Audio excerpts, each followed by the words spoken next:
存在是什么意涵？来自新竹北埔24岁的女孩曾雅君，用母语唱出自我的特色。第一张同名创作专辑就获得2010年金曲奖最佳客语专辑的肯定。客家话对我来说算是最熟悉，然后唱起来、讲起来也是最自在的语言。12岁就展现了创作力，看到受困冰箱的蟑螂，想到升学压力，写出这首拼命的甘苦。我其实不大喜欢去为了迎合市场或者是什么，然后去改变自己。就人家讲音乐无国界啊，所以我觉得语言其实真的不是最重要的，而是那个音乐带给你什么样的感觉。一手包办整张专辑的创作，全程参与，择善固执是为了不让自己消失。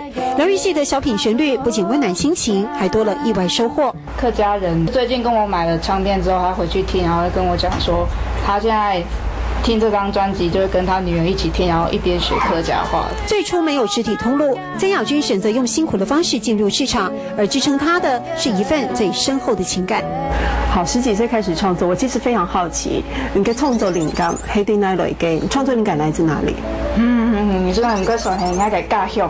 那个家鄉就是海陸講我的家鄉，之前有講哪個家鄉，對不對？就是北埔。對，因為就是客家話，沒有理由放掉，就是客家話。获得金曲獎肯定，曾雅君說：“我不是為了想紅，不是為了想賺錢，只是單純的喜歡音樂，用母語創作。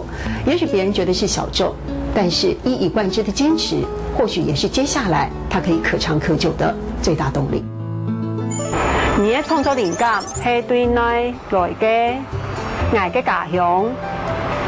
你嘅創作靈感係對哪來嘅？我嘅家鄉。